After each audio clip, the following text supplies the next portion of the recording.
ಸ್ನಾನ ಮಾಡೋ stool actually ಏನೂ ಆಗಿಲ್ಲ ಇದು.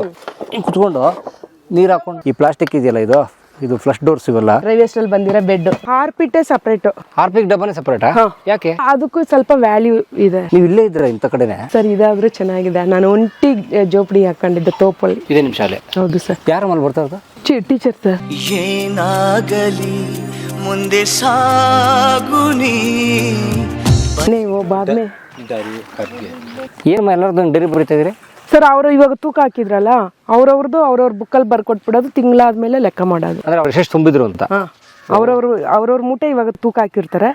ವಾಟರ್ ಕ್ಯಾನ್ ಎಷ್ಟು ಬಂತು, ಅಟ್ಟೆ ಎಷ್ಟು ಬಂತು ಅದು ಬರೆದ್ಬಿಟ್ವಿ. ಮಂತ್ ಆದಮೇಲೆ ಅಟ್ಟೆ ಎಷ್ಟು ಕೆಜಿ ಅವ್ರು ತೂಕ ಹಾಕಿದ್ದಾರೆ, ವಾಟರ್ ಕ್ಯಾನ್ ಎಷ್ಟು ಕೆಜಿ ತೂಕ ಹಾಕಿದ್ದಾರೆ, ಅದ್ರ ಪ್ರಕಾರ ಒಂದೊಂದಕ್ಕೆ ಒಂದೊಂದು ರೇಟ್ ಇರುತ್ತೆ. ಆ ರೇಟ್ ಪ್ರಕಾರ ಅವ್ರದ್ದು ಟೋಟಲ್ ಮಾಡ್ತೀವಿ ಅಮೌಂಟು. ಅದು ಅವ್ರಿಗೆ ಕ್ಯಾಶ್ ಕೊಡ್ತೀರಾ, ಅಕೌಂಟ್ಗೆ ಹಾಕ್ತೀರಾ? ಅಕೌಂಟ್ಗೆ ಹಾಕ್ತೀವಿ. ಏನು ಖರ್ಚಿಗೆ ಬೇಕೋ ಅದನ್ನ ಮಾತ್ರ ಅವರು ಕೈಗೆ ಇಸ್ಕೊಂತಾರೆ. ಇವಾಗ ಇಮಿಡಿಯೇಟ್ಲಿ ಗ್ಯಾಸ್ ಆಗಾಯ್ತು, ಇಲ್ಲ ಅಕ್ಕಿ ಮೂಟೆ ಆಗಾಯ್ತು, 2,000 3,000 ಬೇಕಾದ್ರೆ ಕ್ಯಾಶ್ ಕೊಡ್ತೀವಿ. ಸ್ಯಾಲ್ರಿ ಕೊಡೋದು ಅಕೌಂಟಿಗೆ. ನಿಮ್ದು ಪೇಮೆಂಟ್ ಬರೋದು ಈ ಕಂಪ್ನಿಗಳಿಂದ ಅಕೌಂಟಿಗೆ. PVMP ಹಾಕೋದು ಅಕೌಂಟಿಗೆ. ಸೊ ಡೈಲಿ ಬರಿಬೇಕು ನೀವು? ಹಾಂ ಸರ್. ಲೋಡ್ ಹೋಯ್ತಾ ಬರಿಬೇಕು. ಸೊ ಡೈಲಿ ಲೋಡ್ ಹೋಗುತ್ತೆ?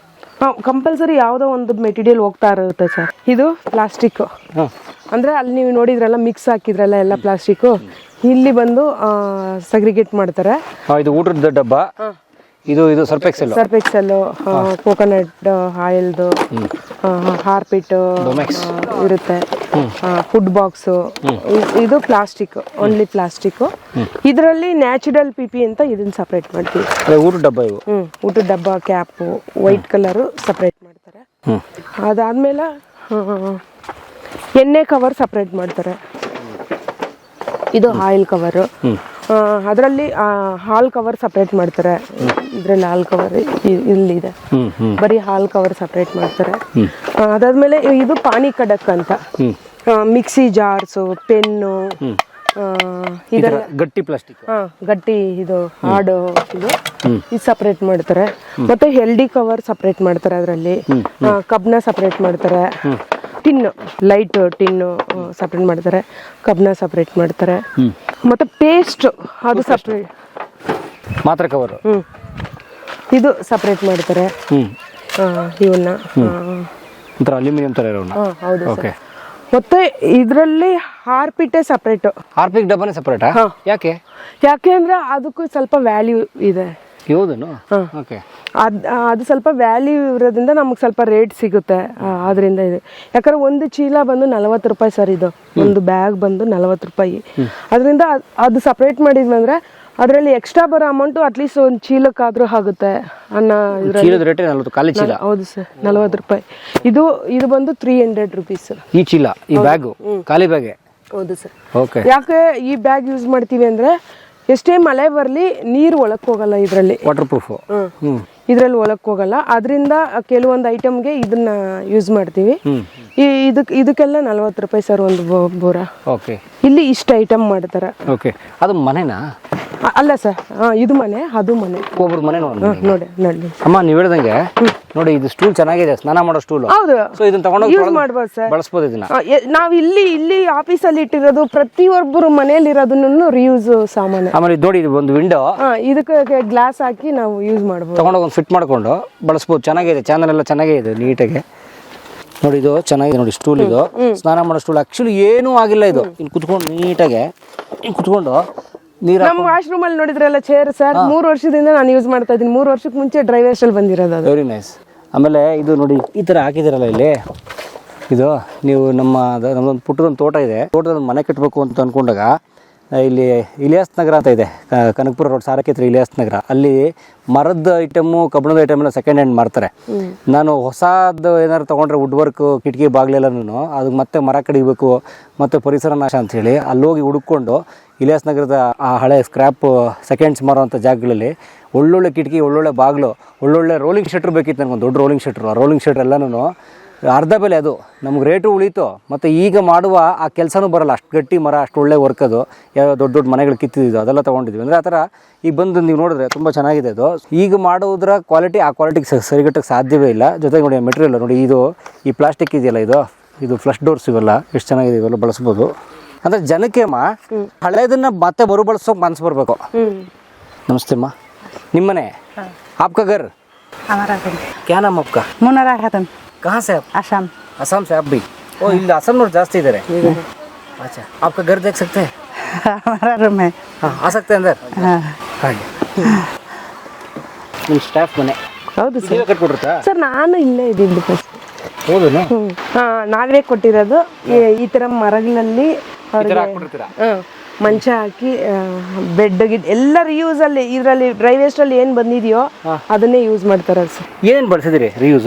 ಸರ್ ರಿಯೂಸ್ ಅಂದ್ರೆ ಡ್ರೈ ವೇಸ್ಟ್ ಅಲ್ಲೇ ಬರೋಂತ ಹುಡ್ ಅವ್ರು ಬೇಡ ಅಂತ ಬಿಸಾಕಿರ್ತಾರೆ ಹುಡ್ಡುಗಳು, ಅದನ್ನ ಇವರು ಡೋರ್ ತರ ಬಳಸಿದ್ದಾರೆ, ಹಾನಿಗಳು ಹೊಡೆದು ಇದ್ ಮಾಡಿದ್ದಾರೆ. ಮತ್ತೆ ಹಟ್ಟೆ ನಮ್ ಡ್ರೈ ವೇಸ್ಟ್ ಅಲ್ಲಿ ಬರೋ ಹಟ್ಟೆನ ಅದು ಹಟ್ಟೆನ ಕವರ್ ಮಾಡಿ ಮತ್ತೆ ಡ್ರೈ ವೇಸ್ಟ್ ಅಲ್ಲಿ ಬಂದಿರೋಂತ ಬೆಡ್, ಇದು ಬಿಟ್ಟೆ ಡ್ರೈ ವೇಸ್ಟ್ ಇದು? ಡ್ರೈ ವೇಸ್ಟ್ ಅಲ್ಲಿ ಬಂದಿರೋ ಬೆಡ್ ಇದು. ಓಕೆ, ಇದು ಮರಗಳಲ್ಲೇ ಮಂಚ ಮಾಡಿರೋದು. ಸೊ ಈ ಹಾಸಿಗೆ ಬೇಡ ಅಂತ ಬಿಸಾಕಿದ್ರಿ ಇದನ್ನ? ಹೌದು ಹೌದು ಸರ್, ಹೌದು. ಓಕೆ, ಈ ಬೆಡ್ಶೀಟ್ಗಳು, ತಲೆ ದಿಂಬು ಆಗಿರ್ಬೋದು ಎಲ್ಲ ಡ್ರೈ ವೇಸ್ಟ್ ಅಲ್ಲಿ ಅಂತ ಬಂದಿರೋಂಥದ್ದೇ. ಮತ್ತೆ ಈ ಸ್ಟೂಲ್ ಕೂಡ ನೋಡ್ಬೋದು ಸರ್ ನೀವು. ಓಕೆ, ಸ್ಟೂಲ್ ನೋಡಿರ್ಬೋದು. ಈ ಸ್ಟವ್ ಕೂಡ ಇಷ್ಟು ಅಷ್ಟು ಚೆನ್ನಾಗಿದೆ ಸರ್. ರಿಪೇರಿ ಇತ್ತು, ಬಿಸಾಕಿರ್ತಾರೆ. ಒಂದು ಬರ್ನಲ್ಲಿ ಕೆಲಸ ಮಾಡ್ತಿರ್ಲಿಲ್ಲ, ಅದಕ್ಕೆ ಬಿಸಾಕಿದ್ದಾರೆ. ಮತ್ತೆ ನೋಡಿ ಇದು ಮತ್ತೆ ಅಕ್ಕಿ ಗಿಕ್ಕಿ ಹಾಕೋಣ ಡ್ರೈ ವೇಸ್ಟ್ ಅಲ್ಲಿ ಬಂದಿರೋಂಥದ್ದು. ಈ ಕ್ಯಾನ್ಗಳೆಲ್ಲಾನು ಡ್ರೈ ವೇಸ್ಟ್ ಅಲ್ಲಿ ಬಂದಿರೋಂಥದ್ದು. ನೀರ್ ಕ್ಯಾನ್ಗಳು? ನೀರ್ ಕ್ಯಾನ್ಗಳು. ಓಕೆ, ಇದು ತವಾ ಆಗಿರ್ಬೋದು, ಇವೆಲ್ಲ ತವಾ ಇದು ಇವೆಲ್ಲಾನು ಡ್ರೈ ವೇಸ್ಟ್ ಅಲ್ಲಿ ಬಂದಿರೋಂಥದ್ದೇ ಅವರು ಬಳಸ್ತಾ ಇರೋದು. ಇದೆಲ್ಲ ಡ್ರೈ ವೇಸ್ಟ್ ಅಲ್ಲ. ಈ ಸ್ಟ್ಯಾಂಡ್ ಬಂತು, ಒಬ್ಬೊಬ್ರು ಮನೆಗೆ ಒಂದೊಂದು ಸ್ಟ್ಯಾಂಡ್ ನಾನೇ ಕೊಟ್ಟಿದ್ದೀನಿ. ಓಕೆ, ಸಾಮಾನು ಜೋಡಿಸ್ಕೊಳಕ್ಕಾಗುತ್ತೆ. ಓಕೆ, ಇದೆಲ್ಲ ಡ್ರೈ ವೇಸ್ಟ್ ಅಲ್ಲಿ ಬಂದಿರೋಂಥದ್ದೇ. ಪೂರ್ತಿ ಇಲ್ಲಿ ಏನಿದೆಯೋ ಅದು ಡ್ರೈ ವೇಸ್ಟ್ ಅಲ್ಲಿ ಬಂದಿರೋಂಥದ್ದೇ ಸರ್. ಓಕೆ, ಮಿಕ್ಸಿ ಆಗಿರ್ಬೋದು, ಈ ಬಕೆಟ್, ಈ ಬಕೆಟ್ಗಳು, ಈ ಫ್ಲೋರಿಂಗು ಅಷ್ಟೇ. ಈ ಫ್ಲೋರಿಂಗು ಅಷ್ಟೇ ಸರ್. ಇದು ಡ್ರೈ ವೇಸ್ಟ್ ಅಲ್ಲಿ ಬಂದಿರೋಂಥದ್ದೇ.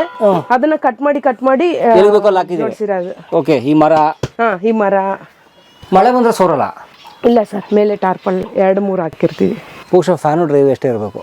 ಇಲ್ಲ ಸರ್, ಫ್ಯಾನ್ ಮಾತ್ರ ಅವ್ರು ಕಾಸು ಕೊಟ್ಟು ತಗೊಂಡವ್ರೆ. ಓಕೆ, ನೀವು ಇಲ್ಲೇ ಇದ್ದೀರಾ ಇಂಥ ಕಡೆನೆ? ಸರ್ ಇದಾದ್ರೂ ಚೆನ್ನಾಗಿದೆ. ನಾನು ಒಂಟಿ ಜೋಪಡಿ ಹಾಕೊಂಡಿದ್ದೆ ತೋಪಲ್ಲಿ. ತೋಪಲ್ಲಿ ಜೋಪಡಿ ಸಿಂಗಲ್ ಇತ್ತು ಸರ್ ಅವಾಗ. ಇವಾಗಾದ್ರೂ ಒಬ್ರಿಗೊಬ್ರು ಸಪೋರ್ಟ್ ಇದೆ. ಒಳಗಡೆ ಇದ್ದೆ ಫಸ್ಟ್ ನಾನು, ಆಮೇಲೆ ಇಲ್ಲಿಗೆ ಬಂದಮೇಲೆ ಒಳಗಡೆ ಇದ್ದೆ. ಫಸ್ಟ್ ಇದಕ್ಕೆ ಬರೋದಕ್ಕೆ ಮುಂಚೆ ವೇಸ್ಟ್ ಪಿಕ್ ಮಾಡಿದಾಗ ಅಲ್ಲಿ ಜೋಪಡಿ ಹಾಕ್ಕೊಂಡಿದ್ದೆ. ಆಮೇಲೆ ಈಗ ಇಲ್ಲಿ ಬಂದು DWC ಸೆಂಟರ್ ಸಿಕ್ಕಿದ್ಮೇಲೆ ಇಲ್ಲಿ ಬಂದು ನಾನು ಒಂದು ಜೋಪಡಿಯಲ್ಲಿದ್ದೆ. ಆಮೇಲೆ ಸ್ಟಾಫ್ ಎಲ್ಲರೂ ಬಂದಾಗ ಅವ್ರಿಗೂ ಆ ಮನೆ ಕೊಟ್ಬಿಟ್ಟು ನಮ್ಮ ಮಗಳ ಮದುವೆಯಾಗ ನಾನು ಆ ಮನೆ ಮಾಡಿದ್ದೆ. ಬಟ್ ಒಂಟಿ ಇದ್ರಲ್ಲ ಜನ ಸರ್, ಒಂಟಿ ಇದ್ರೂ ಕೂಡ ನನಗೆ ಭಯ ಅನಿಸಿಲ್ಲ ಸರ್ ಯಾವತ್ತು. ಎಷ್ಟೋ ದಿನ ಟಾಟಾ ಎಸಿಗಳಲ್ಲೇ ಮಲಗಿದ್ದೀವಿ ಮಕ್ಕಳನ್ನ ಹಾಕೊಂಡು. ನನಗೆ ಯಾವತ್ತೂ ಭಯ ಅಂತ ಅನಿಸ್ಲಿಲ್ಲ. ಯಾರು ತೊಂದರೆ ಕೊಟ್ಟಿಲ್ಲ? ಕರೆಂಟ್ ಇಲ್ಲ ಸರ್ ಅವಾಗ. ಇವಾಗಾದ್ರೂ ಕರೆಂಟ್ ಇದೆ. ಸಂಜೆ ಕತ್ಲಾದ್ರೆ ಮುಗಿದ ಕತೆ. ಸೋಲಾರ್ ಲೈಟ್ ಒಂದು ತಗೊಂಡಿದ್ವಿ.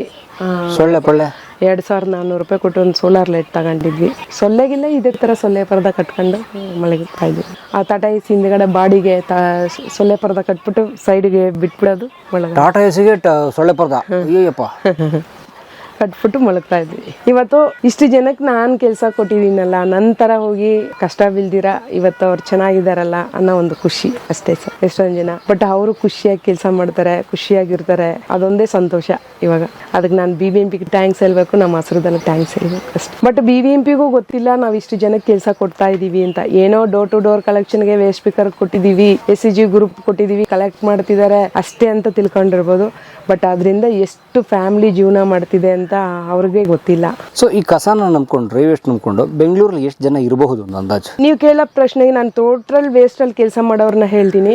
ವೇಸ್ಟ್ ಸ್ಪೀಕರ್ನ ನಮ್ಮ ಬೆಂಗಳೂರಲ್ಲಿ ಮಾತ್ರ 1.5 ಲಕ್ಷ ಜನ ಇದ್ದಾರೆ ಕಸ ನಂಬ್ಕೊಂಡೆ. ಹೌದು ಸರ್, 1.5 ಲಕ್ಷ. ಹೌದು ಸರ್. ನಮ್ಮ ಇಡೀ ಕರ್ನಾಟಕದಲ್ಲಿ ಸರ್ವೆ ಪ್ರಕಾರ 2011ರಲ್ಲಿ ಹಸಿರುದನ ಸರ್ವೆ ಪ್ರಕಾರ 1% ಲೆಕ್ಕಾಚಾರದಲ್ಲಿ 4,23,606 ಜನ ಇದ್ದಾರೆ ನಮ್ಮ ಕರ್ನಾಟಕದಲ್ಲಿ ಮಾತ್ರ ವೇಸ್ಟ್ ಸ್ಪೀಕರ್. 4 ಲಕ್ಷ ಪ್ಲಸ್ 4,23,606 ಜನ. ಆ ಸರ್ವೆ ಹೆಂಗ್ ಗೊತ್ತು ಅಂತ ನೀವು ಕೇಳಿದಾಗ 2011 ಸರ್ವೆ ಮಾಡಿ ನಮ್ಮ TSS ಸಂಘಕ್ಕೆ ತ್ಯಾಜ್ಯ ಶ್ರಮಿಕ ಸಂಘ ಅಂತ ನಾವು ಯೂನಿಯನ್ ಮಾಡಿದಾಗ ನಮ್ಗೆ ಆ ಸರ್ವೆ ನಂಬರ್ ಸಿಕ್ತು. ಇಷ್ಟು ಜನ ಇದ್ದಾರೆ.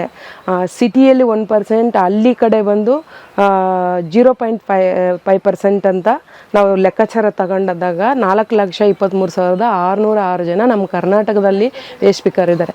ಇಡೀ ನಮ್ಮ ಪ್ರಪಂಚದಲ್ಲಿ 20 ಮಿಲಿಯನ್ ವೇಸ್ಟ್ ಸ್ಪೀಕರ್ ಇದ್ದಾರೆ. 20 ಮಿಲಿಯನ್ 2 ಕೋಟಿ.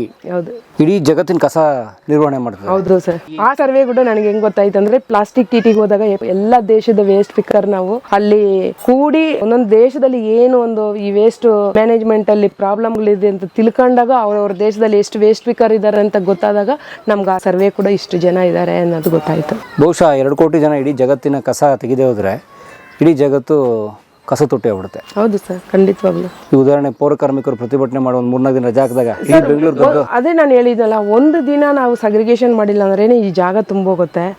ಅದೇ ನಾವು ಒಂದು ತಿಂಗಳು ಸಗ್ರಿಗೇಷನ್ ಮಾಡಿಲ್ಲ ಅಂದ್ರೆ ಎಷ್ಟು ಟನ್ನು ಕಸ ಬೆಂಗಳೂರಲ್ಲಿ ತುಂಬೋದು ಅಂತ ಲೆಕ್ಕಾಚಾರ ಮಾಡಿ. ಸೊ ನೀವು ಸೋಲ್ಜರ್ಸ್, ಸೈನಿಕರು, ನೀವು ಸೈನಿಕರ ಸರ್, ದೇಶಕ್ಕಾಗಿ ಸೈನಿಕರು ನೀವು. ಗೆಲ್ಬೇಕು ಸರ್, ಈ ಸೈನಿಕ ಗೆಲ್ಬೇಕು, ವೇಸ್ಟ್ ಸ್ಪೀಕರ್ ಸೈನಿಕ ಗೆಲ್ಬೇಕು. ಅದಕ್ಕೋಸ್ಕರನೇ ಔಟ್ ಆಫ್ ವರ್ಗು ಹೋಗಿ ಫೈಟ್ ಮಾಡ್ತಾ ಇರೋದು. ಈ ಬಡತನ ಅನ್ನೋದು ತೊಳಗಿಸ್ಬೇಕು, ನಮ್ಮ ವೇಸ್ಟ್ ಸ್ಪೀಕರ್ಗೆ ಈ ಕಷ್ಟ ತೊಳಗಬೇಕು. ಪ್ರತಿಯೊಂದು ವೇಸ್ಟ್ ಸ್ಪೀಕರ್ ಜೀವನನೂ ಬದಲಾಗಬೇಕು, ನಂತರ ಬದಲಾಗಬೇಕು. ನಾನು ಬಯಸೋದು ಅಷ್ಟೇ ಸರ್. ತಮ್ಮ ಮಂತ್ಲಿ ಅರ್ನಿಂಗ್ ಎಷ್ಟು ಕೇಳ್ಬೋದಾ ಸರ್? ರನ್ನಿಂಗ್ ಅಂದರೆ ನಾನು ಇದುವರೆಗೂ ನಂದು ಆದಾಯ ಅಂತ ನಾನೇನು ಪ್ರಾಫಿಟಿ ಮಾಡಿಲ್ಲ, ಏನಿಲ್ಲ. ಉಳಿಸಿದ್ದು ಅದೇನೋ ಮಾಡಿದ್ದು. ವೇಸ್ಟ್ ಸ್ಪೀಕರಿಂದ ಇವತ್ತು 88 ಜನಕ್ಕೆ ಕೆಲಸ ಕೊಡೋ ಮಟ್ಟಕ್ಕೆ ಬೆಳೆದಿದ್ದೀನಿ. ಬಿಸ್ನೆಸ್ನ ಡೆವಲಪ್ಮೆಂಟ್ ಮಾಡಿದ್ದೀನಿ ಅಷ್ಟೇ. ಬಟ್ ಮಾಮೂಲಿ ನಾವು ಇವತ್ತು ಕೆಲಸ ಮಾಡಿದರೆ ನಾಳೆ ಊಟ, ಹಂಗೆ ಇದ್ದೀರಿ. ಹಂಗೆ ಇದೆ. ಬಹುಶಃ ನಿಮ್ಮ ಆದಾಯ ಖರ್ಚು ಅಲ್ಲಿಗೆ ಹೋಗ್ತದೆ, ಅಲ್ಲಿಗೆ ಸರಿ ಹೋಗ್ತಾ ಇದೆ ಸರ್. ಬಟ್ ಇಂಪ್ರೂವ್ಮೆಂಟ್ ಮಾಡ್ತಾ ಇದ್ದೀನಿ. ಆ ಆದಾಯನ ಬಂಡವಾಳ ಥರ ಮಾಡ್ತಾ ಇದ್ದೀನಿ. ಇವಾಗ ಫಸ್ಟ್ ಲೀಸ್ಗೆ ಹಾಕಿದ್ವಿ, ಇವಾಗ ಗಾಡಿ ಆಯಿತು. ಇವಾಗ ಫಸ್ಟ್ 20,000 ರೂಪಾಯಿ ಬಾಡಿಗೆ ಇತ್ತು, ಇವತ್ತು 50,000 ರೂಪಾಯಿ ಬಾಡಿಗೆ ಆಗಿದೆ. ಅಲ್ಲಿ ನನ್ನ ಆದಾಯ ಅಲ್ಲಿ ಬಂಡವಾಳಕ್ಕೆ ಬೀಳ್ತಾ ಇದೆ. ಅವತ್ತು ಸಪ್ರೇಟಾಗಿ ಅಂತೂ ಏನೂ ಮಾಡೋಲ್ಲ ಸರ್. ನನ್ನ ಅಕೌಂಟ್ ಇವತ್ತಿಗೂ 0 ಇದೆ, ಪ್ರಾಫಿಟ್ ಏನಿಲ್ಲ. ಬಟ್ ಮಕ್ಕಳಿಗೆ ಎಜುಕೇಷನ್ ಆಗ್ತಾ ಇದೆ, ಮಕ್ಕಳು ಓದ್ತಾ ಇದ್ದಾರೆ. ನಾಳೆ ಫ್ಯೂಚರಲ್ಲಿ ಅವ್ರು ಇದೇ ಕೆಲಸ ಮಾಡಿದ್ರು ಕೂಡ ಒಂದು ಲೆವೆಲಲ್ಲಿ ಮಾಡಬೇಕು. ನಾನು ಓದಿಲ್ಲ, ಈ ಮಟ್ಟಕ್ಕೆ ಬೆಳೆಸಿದ್ದೀನಿ. ನನ್ನ ಮಕ್ಕಳು ಓದಿದ್ದಾರೆ, ಇನ್ನಷ್ಟು ಮಟ್ಟಕ್ಕೆ ಈ ವೇಸ್ಟ್ ಮ್ಯಾನೇಜ್ಮೆಂಟ್ನ ಬೆಳೆಸ್ಬೇಕು ಅನ್ನೋದೇ ನನ್ನ ಆಸೆ. ಬನ್ನಿ ನಿಮ್ಮ ಶಾಲೆ ನೋಡೋಣ. ಯಾರ ಮೇಲೆ ಬರ್ತಾ ಇರೋದು? Teacher sir. ಯಾವ ಟೀಚರು? ಪುಷ್ಪ, ಹಸಿರುದಳದಲ್ಲಿ ಸ್ಕೂಲ್ ಟೀಚರ್ ಸರ್. ಹಸಿರುದಳ ಏನದು ಸ್ಕೂಲು? ಸರ್ ಬುಗುಡಿ ಅಂತ. ಇಲ್ಲಿ ಮಕ್ಕಳು ಬಂದು ವೇಸ್ಟ್ ಸ್ಪೀಕರ್ ಮಕ್ಕಳು ಬಂದು ಈ ಸ್ಕೂಲ್ಗೆ ಕಳಿಸ್ತಾ ಇಲ್ಲ. ಯಾಕಂದರೆ ಇವರು ಊರು ಬಿಟ್ಟು ಊರು ಬಂದಿರ್ತಾರೆ, ಮತ್ತೆ 2 ವರ್ಷ 3 ವರ್ಷ ಇಲ್ಲಿ ಕೆಲಸ ಮಾಡ್ತಾರೆ, ಮತ್ತೆ ರಿವರ್ಸ್ ಅವ್ರ ಊರಲ್ಲಿ ಹೋಗ್ತಾರೆ. ನಾವು ಎಷ್ಟೋ ಸಲ ಗೌರ್ಮೆಂಟ್ ಸ್ಕೂಲ್ ಸೇರ್ಸೋಕ್ಕೆ ಅವ್ರ ಹತ್ರ ಮಾತಾಡಿ ನೋಡಿದ್ವಿ. ಅವ್ರು ಹೇಳ್ತಾರೆ ಕರ್ಕೊಂಡೋಗಿ ಬಿಡೋದು ಮತ್ತೆ ಕರ್ಕೊಂಬರೋದು ನಮಗೆ ಇದಾಗುತ್ತೆ, ನಾವು ಓದಿಸಲ್ಲ, ನಾವು ಊರಲ್ಲಿ ತಗೊಂಡೋಗಿ ಊರಲ್ಲಿ ಓದಿಸ್ತೀವಿ ಅಂತ ಹೇಳ್ತಾರೆ. ಊರಲ್ಲಿ ಓದಿಸಾಗ ಆ ಮಕ್ಕಳಿಗೆ ಏಜು ಇದಾಗಿರುತ್ತೆ, ಅಕ್ಷರ ಕಲ್ತಿರಲ್ಲ. ಅಟ್ಲೀಸ್ಟ್ ಅವ್ರು ಊರಿಗೆ ಹೋಗಿ ಅವ್ರು ಈ ಸ್ಕೂಲಲ್ಲಿ ಹಾಕೋದಂಕಾದ್ರೂ ಅಕ್ಷರಗಳು ಕಲಿಬೇಕು ಅವರು ಅಂದ್ಬಿಟ್ಟು ಇಲ್ಲೇ ನಾವು ಆ ಮಕ್ಕಳಿಗೆ ಸ್ಕೂಲ್ ತರ ಮಾಡಿದೀವಿ. ಇದು ಶಾಲೆ ಇದು? ಹೌದು ಸರ್. ಇಲ್ಲೇ ಎಲ್ಲಿ ಕಸ ಸೆಗ್ರಿಗೇಟ್ ಮಾಡೋ ಕೇಂದ್ರದ ಒಳಗಡೆನೆ? ಹೌದು ಸರ್. ಇಲ್ಲಿ ಈ ಮಕ್ಕಳು ಮಾತ್ರ ಅಲ್ಲ ಸರ್, ವೇಸ್ಟ್ ಸ್ಪೀಕರ್ ಮಕ್ಕಳು ಎಲ್ಲ ಮಕ್ಕಳು ಬರ್ತಾ ಇದ್ರು ಫಸ್ಟು. ಇವಾಗ ಎಲ್ಲ ಅವರು ಓಟ್ ಹಾಕೋಕ್ಕೆ ಅವ್ರವ್ರ ಊರಿಗೆ ಹೋಗಿರೋದ್ರಿಂದ ಇವಾಗ ಮಕ್ಕಳು ಕಮ್ಮಿ ಆಗಿದ್ದಾರೆ. ಫಸ್ಟ್ ಸ್ಟಾರ್ಟಿಂಗು 40 ಮಕ್ಕಳವರೆಗೂ ಬರ್ತಾ ಇದ್ರು ವೇಸ್ಟ್ ಸ್ಪೀಕರ್ ಮಕ್ಕಳು. ಕೆಲವರು ಇವಾಗ ಈ ಸ್ಕೂಲ್ ಓಪನ್ ಆಗಿದೆ, ಕೆಲವರು ಜಾಯಿನ್ ಮಾಡಿದ್ದಾರೆ. ಕೆಲವೊಂದು ಮಕ್ಕಳನ್ನ ನಮ್ಮ ಹಸಿರುದಳ ಕಡೆಯಿಂದನೇ ಹಾಸ್ಟೆಲ್ಗೂ ಜಾಯಿನ್ ಮಾಡಿಸಿದ್ದೀವಿ. ಒಂದು ಮಗು ಇವಾಗ ನೀವು ನೋಡಿದ್ರಲ್ಲ, ಆ ಮನೆಗೆ ನಮ್ಮ ಬಳ್ಳಾರಿ ಕಡೆಯಿಂದ ಬಂದು ಇದ್ರು ಒಂದು 3 ತಿಂಗಳ ಮುಂಚೆ. ಆ ಮಗುಗೆ ಬಂದು ಅವ್ರು ಬಂದು 1 ವರ್ಷ ಆಗಿತ್ತು, 3 ತಿಂಗಳಾಯ್ತು ಅವರು ಊರಿಗೆ ಹೋಗಿ. 3 ತಿಂಗಳ ಮುಂಚೆ ಆ ಮನೇಲಿ ಇದ್ದಾಗ ಆ ಮಗು ವಯಸ್ಸು ಮಗು SLC ಅರ್ಧದ್ರಲ್ಲೇ ಅವ್ರ ಅಪ್ಪ ಅಮ್ಮ ಬಿಡಿಸಿ ಕರ್ಕೊಂಬಂದ್ಬಿಟ್ಟಿದ್ರು. ಕರ್ಕೊಂಬಂದ್ಮೇಲೆ ಇಲ್ಲಿ ಕೆಲ್ಸಕ್ಕೆ ಸೇರಿಸಿ ಅಂದರು. ನಾವು 18 ವರ್ಷ ತುಂಬೋದಕ್ಕೆ ಮುಂಚೆ ಕೆಲ್ಸಕ್ಕೆ ಕೊಡೋದಿಲ್ಲ ಅಂತಂದ್ವಿ. ಸರಿ, ನಮಗೆ ಇಲ್ಲಿ ಸೇಫ್ಟಿ ಇಲ್ಲ, ನಾವು ಮದುವೆ ಮಾಡ್ತೀವಿ ಅಂದರು. ಚೈಲ್ಡ್ ಮ್ಯಾರೇಜ್ ಮಾಡಬಾರ್ದು ಅಂತ ಒಂದು ಸ್ಟ್ರಿಕ್ಟ್ ಮಾಡಿ ನಾವು ಹಸಿರುದಳಕ್ಕೆ ಇನ್ಫಾರ್ಮ್ ಮಾಡಿದೆ, ಈ ಥರ ಹೇಳ್ತಾ ಇದ್ದಾರೆ ಅವ್ರ ತಂದೆ ತಾಯಿ, ಮದುವೆ ಮಾಡ್ತೀವಿ ಅಂತ ಇದ್ದಾರೆ ಮೇಡಮ್ ಅಂತ. ಅವರು ಇಮ್ಮಿಡಿಯೇಟ್ಲಿ ಬಂದು ಆ್ಯಕ್ಷನ್ ತಗೊಂಡು ಅವ್ರ ಅಪ್ಪ ಅಮ್ಮ ಹತ್ರ ಮಾತಾಡಿ ಆ ಮಗುನ ಎತ್ಕೊಂಡೋಗಿ ಹಾಸ್ಟೆಲ್ಗೆ ಜಾಯಿನ್ ಮಾಡಿಸಿದ್ವಿ. ಹಾಸ್ಟೆಲಲ್ಲಿ ಓದಿ ಗೌರ್ಮೆಂಟ್ ಕಡೆಯಿಂದ ಅಟೆಂಡೆನ್ಸ್ ನೋಡಿದಾಗ ತುಂಬ ಆಬ್ಸೆಂಟ್ ಇದೆ ಮಗುದು, ನಾವು ಹಾಲ್ ಟಿಕೆಟ್ ಕೊಡಲ್ಲ ಅಂತಂದರು. ಬಟ್ ಹಾಸ್ಟೆಲಲ್ಲಿ ಅವ್ರು ಇಟ್ಕೊಂಡು ಅಲ್ಲಿಂದ ಅವ್ರಿಗೆ ಸ್ಕೂಲ್ಗೆ ಕಳಿಸಿ ಅಲ್ಲಿಂದ ಇವಾಗ ಹಾಲ್ ಟಿಕೆಟ್ ಸಿಕ್ಕಿ SLC ಎಕ್ಸಾಮ್ ಬರೆದು ಪಾಸ್ ಆಗಿದೆ ಆ ಮಗು. 304 ಬಂದಿದೆ ಸರ್. 304 ರಿಸಲ್ಟ್ ಬಂದಿದೆ. 304. ಹೌದು ಸರ್. 50%. ಹೌದು ಸರ್. ನೀವು ಫೋನ್ ಮಾಡಿದ್ದೀನಿ ಬೆಳಿಗ್ಗೆ, ಕೇಳಿದ್ರೆ ಅದಕ್ಕೂ 304 ಬಂದಿದೆ, ಪಾಸ್ ಆಗಿದೆ ಹುಡುಗಿ ಅಂದರು. ಅಂದ್ರೆ ಬಿಟ್ಟಿದ್ರೆ ಚೈಲ್ಡ್ ಮ್ಯಾರೇಜ್, ಬಾಲ್ಯ ವಿವಾಹ ಹೋಗ್ಬಿಡು ಆಗ್ತಿತ್ತು ಸರ್. ಬಿಟ್ಟಿದ್ರೆ ಮದ್ವೆ ಮಾಡ್ತಿದ್ರು ಅವ್ರ ತಂದೆ ತಾಯಿ, ಚಿಕ್ಕ ವಯಸ್ಸಿಗೆ ಮಗು ಎತ್ಕೊಂಡು ಆಗ್ತಿತ್ತು. ಬಟ್ ನಾವು ಹಸಿರದಲ್ಲಿ ತಿಳಿಸಿದ ತಕ್ಷಣನೇ ಸರಳಾ ಮೇಡಮ್ನ ಇಲ್ಲಿ ಕಳಿಸ್ಕೊಟ್ರು. ಸರಳಾ ಮೇಡಮ್ ಬಂದು ಅವ್ರ ತಂದೆ ತಾಯಿ ಒಪ್ಪಲಿಲ್ಲ. ನಾವು ಸರಳಾ ಮೇಡಮ್ ತುಂಬ ಕನ್ವಿನ್ಸ್ ಮಾಡಿದ್ವಿ. ಆಮೇಲೆ ಆ ಮಗುನ ಕೂರಿಸ್ಕೊಂಡು ಆ ಮಗುಗೆ ಇಲ್ಲ ನಾನು ಹೋಗೋದೇ ಇಲ್ಲ ಅಂತ ಹಠ ಮಾಡ್ತು. ಆ ಮಗು ಹತ್ರ ಮಾತಾಡಿ ಕನ್ವಿನ್ಸ್ ಮಾಡಿ ತಿಳಿಸಿ ಲೈಫ್ ಏನಾಗುತ್ತೆ ಅಂತ ಎಲ್ಲ ತಿಳಿಸಿ ಆಮೇಲೆ ಆ ಮಗುನೇ ಹಾಸ್ಟೆಲ್ಗೆ ಜಾಯಿನ್ ಮಾಡಿಸಿ ಇವತ್ತು SLC ಎಕ್ಸಾಮ್ ಪಾಸ್ ಮಾಡ್ಕಂತ. Very nice. ಇದೇ ನಿಮ್ಮ ಶಾಲೆ? ಹೌದು ಸರ್. ಹಸಿರುದಳ ಶಾಲೆ. ಹೌದು ಸರ್. ಪುಷ್ಪಲತಾ. ಹೌದು ಸರ್. ಎಲ್ಲಿ ಇರೋದು ನಮ್ಮ ತಮ್ಮನೆ? ನಮ್ದು ಆವ್ಲಲ್ಲಿ ಸರ್ ಇರೋದು ನಮ್ಮ ಮನೆ. ಓದಿರೋದು ಆಂಧ್ರ ಸರ್. ಏನು ಓದಿದ್ರಿ? 10ನೇ ಕ್ಲಾಸು. ಸೊ ಇಲ್ಲಿ ಪಾಠ ಹೇಳ್ಕೊಡ್ತಾರೆ. ಹೌದು. ಹೇಗೆ ಸಿಕ್ತಿ ಜಾಬು? ಮೇಡಮೇ ಸರ್. ಮೇಡಮ್ ಸಪೋರ್ಟ್ ಮಾಡಿರೋದು. ಹೌದು. ಫಸ್ಟ್ ಅವ್ರ ಹತ್ರ ಬಂದು ನಾನು ವೇಸ್ಟಲ್ಲಿ ಕೆಲಸ ಮಾಡ್ತಾ ಇದ್ದೀವಿ ಸರ್. ನಾವು ಫಸ್ಟ್ ಬಂದು ನನ್ನ ಹತ್ರ ವೇಸ್ಟಲ್ಲಿ ಕೆಲಸ ಮಾಡ್ತಿದ್ರು. ವೇಸ್ಟಲ್ಲಿ ಕೆಲಸ ಮಾಡ್ತಿರ್ಬೇಕಾರೆ ಅವಳು ಇವಾಗ ಲೋಡಿಂಗೆಲ್ಲ ಹೋಗುತ್ತೆ ಬರ್ಕೊಂತಿದ್ಲು, ಲೆಕ್ಕಾಚಾರಕ್ಕೆಲ್ಲ ನನಗೆ ಹೆಲ್ಪ್ ಮಾಡ್ತಿದ್ಲು. ನಾನು ಇಲ್ಲಿ ಇಲ್ಲದೆ ಇರ್ಬೇಕಾರೆ, ಯಾಕಂದರೆ ನಿಮ್ಗೆ ಗೊತ್ತು ಬೆಲ್ಲಂದೂರು ಸೆಂಟ್ರ್ ಇದೆ, ನಸಾಪುರದಲ್ಲಿ ಗೋಡನ್ ಇದೆ, ಅಲ್ಲೆಲ್ಲ ಹೋಗ್ಬೇಕಾರೆ ಇಲ್ಲಿ ಒಬ್ಬರು ಬೇಕೇ ಬೇಕು ಅಂದ್ಬಿಟ್ಟು ಪುಷ್ಪ ಅದನ್ನೆಲ್ಲ ನೋಡ್ಕೊತಾ ಇದ್ಲು. ಆಮೇಲೆ ಅವಳು ಚೆನ್ನಾಗಿ ಓದೋದು ಮಾತಾಡೋದು ಎಲ್ಲ ನೋಡ್ಬಿಟ್ಟು ನಾನು ಹಸಿರುದಳಕ್ಕೆ ಮಕ್ಕಳಿಗೆ ಏನಾದರೂ ಮಾಡಿ ಟ್ಯೂಷನ್ ಥರ ಮಾಡಬೇಕು ಅಂತ ಮಾಡಿದ್ವಿ. ಒಂದೊಂದು ಸಲ 1 hour ನನ್ನ ಮಗಳನ್ನ ಪುಷ್ಪನ 1 hour ಆ ಮಕ್ಕಳನ್ನ ಕೂರಿಸ್ಕೊಂಡು ಅಕ್ಷರಗಳು ಕಳಿಸು, ಅಟ್ಲೀಸ್ಟ್ ABCD 1 2 3 ಅದನ್ನ ಕಳಿಸು, ಮಾತಾಡೋದಕ್ಕೆ ನಮ್ಮ ಇಂಗ್ಲೀಷನ್ನ ಕಳಿಸು ಮಕ್ಕಳಿಗೆ ಅಂತ ಹೇಳ್ತಿದ್ವಿ. ಪೇರೆಂಟ್ಸ್ನೆಲ್ಲ ಕೂರಿಸ್ಕೊಂಡು ಈ ಥರ ಮಾಡೋಣ ಅಂದಿದ್ದಕ್ಕೆ ಅವರು ಒಪ್ಕೊಂಡ್ರು. ಆಮೇಲೆ ನಾನು ಹಸಿರುದಳ ಹತ್ರ ಹೇಳಿದೆ, ಮ್ಯಾಮ್ ಮಕ್ಕಳಿಗೆ ಒಂದು ಸ್ಕೂಲ್ ಮಾಡೋಣ ಅಂದ್ಕೊಂಡಿದ್ದೀನಿ, ನಮ್ಮ ಕಡೆಯಿಂದ ನಮ್ಮ NGO ಕಡೆಯಿಂದ ಸಪೋರ್ಟ್ ಮಾಡಿ ಅಂತ ಕೇಳಿದಾಗ ನಮ್ಮ NGO ಹಸಿರುದಳ ಇದ್ಕೊಂಡು ಸರಿ ಟೀಚರ್ಗೆ ಯಾರನ್ನಾದ್ರೂ ನೋಡು ಮಕ್ಕಳಿಗೆ ಹೇಳ್ಕೊಡೋ ಥರ, ಅಂದರೆ ಅವರು ಹಿಂದಿ ಮಾತಾಡೋದ್ರಿಂದ ಹಿಂದಿ ಬರೋವ್ರನ್ನ ನೋಡು ಅಂತಂದರು. ಬಟ್ ಬೇರೆ ಟೀಚರ್ ಬಂದು ಒಂದು 4 ತಿಂಗಳು ಇದು ಮಾಡಿದರು. ಬಟ್ ಅವರು ಹೋಗೋದಕ್ಕೆ ಬರೋದಕ್ಕೆ ಟೈಮಿಂಗ್ಸು ಅದೆಲ್ಲ ಆಗಲ್ಲ ಅಂದ್ಬಿಟ್ಟು ಅವ್ರು ಬಿಟ್ಬಿಟ್ರು. ಅವ್ರು ಬಿಟ್ಟಿದ್ಮೇಲೆ ಏನು ಯೋಚನೆ ಮಾಡಿದ್ವಿ, ಪುಷ್ಪನೇ ಯಾಕೆ ನಾವು ಹಾಕ್ಬಾರ್ದು, ಹಿಂದಿ ಚೆನ್ನಾಗಿ ಮಾತಾಡ್ತಾರೆ, ಕನ್ನಡ ಬರುತ್ತೆ, ತೆಲುಗು ಬರುತ್ತೆ, ತಮಿಳ್ ಬರುತ್ತೆ, ಎಲ್ಲ ಬರುತ್ತೆ, ಎಲ್ಲ ಥರನೂ ಮಕ್ಕಳಿಗೆ ಕಳಿಸ್ಬೇಕು ಮಾತಾಡೋದಕ್ಕೆ ಇದು ಮಾಡೋದಕ್ಕೆ ಅಂದ್ಬಿಟ್ಟು ಪುಷ್ಪನ ಟೀಚರ್ ಮಾಡಿದ್ವಿ. Very nice. ಏನು ಹೇಳ್ಕೊಡ್ತೀರಿ Pushpalatha? Sir Hindi sir, drawing ಮಾಡಿಕೊಡ್ತೀನಿ, ಪೇಂಟಿಂಗ್ ಯಾವುದನ್ನು ಮಾಡಿಕೊಡ್ತೀನಿ, ಕ್ರಾಫ್ಟ್ ಕಟ್ಟಿಂಗು ಇದೆಲ್ಲ ಫೋನಲ್ಲಿ ಕಲ್ತ್ಕೊಂಡಿದ್ದೀನಿ ಸರ್. ಯೂಟ್ಯೂಬ್ ನೋಡಿ? ಹೌದು ಸರ್. ಮ್ಯಾರಿಡ್? ಹೌದು ಸರ್. ಯಜಮಾನ್ರು ಏನು ಮಾಡ್ತಾರೆ? ಅವರು BBMPದಲ್ಲಿ ಅದೇ ITCದಲ್ಲಿ ಕೆಲಸ ಮಾಡ್ತಾ ಇದ್ದಾರೆ ಸರ್. ಓಕೆ. ಬಟ್ ಮೊದಲು ಕಸ ತೆಗಿತಿದ್ರು? ಹೌದು ಸರ್. ಸಗ್ರಿಗೇಟ್ ಕಸದಲ್ಲಿ ಮಾಡ್ತಾ ಇದ್ದೀವಿ ಸರ್. ನಾವು ಸಗ್ರಿಗೇಟ್ ಎಲ್ಲ ಮಾಡ್ತಾನೆ ಸರ್, ಎಲ್ಲ ಗೊತ್ತು ಕಸ ವಿಂಗಡಣೆ ಮಾಡ್ತಾರೆ ಎಲ್ಲ. ಹೌದು ಸರ್, ಎಲ್ಲ ಕ್ಯಾಟಗಿರಿ ಮಾಡೋಕ್ಕೂ ಹೇಳ್ಬೋದು. ಹೇಗೆ ಅನ್ಸುತ್ತೆ ನೀವು ಶಿಕ್ಷಕ? ಚೆನ್ನಾಗಿತ್ತಾ ಇದು ಚೆನ್ನಾಗಿದೆಯಾ? ನನಗೆ ಅದೇ ಚೆನ್ನಾಗಿರುತ್ತೆ ಸರ್. ಫಸ್ಟ್ ವೇಸ್ಟ್ನಿಂದಾನೇ ಬಂದಿರೋದಲ್ಲ. ಮುಂದಕ್ಕೆ ಓದಕ್ಕೆ ಏನು ಟ್ರೈ ಮಾಡಲಿಲ್ಲ? ಇಲ್ಲ ಸರ್. ಈಗ ಓದ್ಬೋದಲ್ಲ, ಅದೇನೋ ದೂರ ಶಿಕ್ಷಣ, ಡಿಸ್ಟೆನ್ಸ್ ಲರ್ನಿಂಗ್? ಇನ್ನೂ ಓದಿಲ್ಲ ಸರ್. ನಾವು ಇವ್ರ ಹತ್ರ ಕೆಲಸ ಮಾಡೋಕ್ಕೆ ನನಗೆ ಇಷ್ಟ ಆಯಿತು. ಸಂಬಳ ಯಾರು ಕೊಡ್ತಾರೆ ನಿಮಗೆ? ನಮ್ಗೆ ಹಸಿರುದಳ ಕಡೆಯಿಂದ ಸ್ಯಾಲಕ್ಕೆ ಕೊಡ್ತಾ ಇದ್ದಾರೆ, ಮತ್ತು ಸಾಯಂಕಾಲ ಪಾರ್ಟ್ ಟೈಮ್ ಆಗಿ ಮೇಡಮ್ ಕೊಡ್ತಾ ಇದ್ದಾರೆ ಸರ್. ಮತ್ತು ಇವ್ರು ಈಗಲೂ ಕಸ ತೆಗಿತಾರೆ, ಕಸ ಸೆಗ್ರೇಟ್ ಮಾಡ್ತಾರೆ ಸರ್? 10 ನಿಂದ 3 ಗಂಟೆವರೆಗೂ ಇಲ್ಲಿ ಇರ್ತೀವಿ ಸರ್. 3 ರಿಂದ 5 ಗಂಟೆವರೆಗೂ ಅಲ್ಲಿ ಇರ್ತಾರೆ, ಮೇಡಮ್ ಹತ್ರ ಇರ್ತೀನಿ. ಬೆಳಗ್ಗೆ ಪಾಠ ಮಾಡ್ತಾರೆ, ಸಂಜೆ ಕಸ ಸೆಗ್ರೇಟ್ ಮಾಡ್ತಾರೆ. 2 o'clockಗೆ ಕ್ಲಾಸ್ ಮುಗೀತದೆ, ಮಕ್ಕಳನ್ನ ಕಳಿಸ್ತಾರೆ. 2 o'clock ಮೇಲೆ ಗೋಡನ್ ನೋಡ್ಕೊಂತಾರೆ. ಇದ್ದಾರೆ ಸರ್. ಏನ್ ಮಾಡ್ತಾರೆ? ಸ್ಕೂಲ್ಗೆ ಹೋಗ್ತಾರೆ ಸರ್ ದೊಡ್ಡವಳು. ಚಿಕ್ಕ ಅಲ್ಲಿ ಸರ್ ನಾರ್ತನ್ ಹೈ ಅಕಾಡೆಮಿ ಅಂತ ಸ್ಕೂಲಲ್ಲಿ ಹಾಕಿದ್ವಿ. Private school? ಹೌದು ಸರ್. ಕಾನ್ವೆಂಟ್. ದುಡಿಮೆಯ ನಂಬಿ ಬದುಕು, ಅದರಲ್ಲೇ ದೇವರ ಹುಡುಕು. ಕಲಾ ಮಾಧ್ಯಮದ ಎಲ್ಲಾ ಎಪಿಸೋಡುಗಳು ನಿಮಗೆ ಸಿಗಬೇಕು ಅಂತಂದ್ರೆ ಕಲಾ ಮಾಧ್ಯಮ ಯೂಟ್ಯೂಬ್ ಚಾನೆಲ್ನ ಸಬ್ಸ್ಕ್ರೈಬ್ ಮಾಡಿ, ಬೆಲ್ ಐಕಾನ್ನ ಕ್ಲಿಕ್ ಮಾಡಿ, ತಪ್ಪದೇ ಮಾಡಿ. ಸ್ನೇಹಿತರೆ, ಕಲಾ ಮಾಧ್ಯಮದ ಎಲ್ಲ ಸಂದರ್ಶನಗಳನ್ನ ನೀವೀಗ ಓದಬಹುದು. www.kalamadhyama.com ಈ ವೆಬ್ಸೈಟ್ಗೆ ವಿಸಿಟ್ ಮಾಡಿ ಇಂಟರ್ವ್ಯೂಗಳನ್ನು ಓದಿ. ಓದುವ ಸಂಸ್ಕೃತಿ ಹೆಚ್ಚಾಗಲಿ. ಧನ್ಯವಾದ.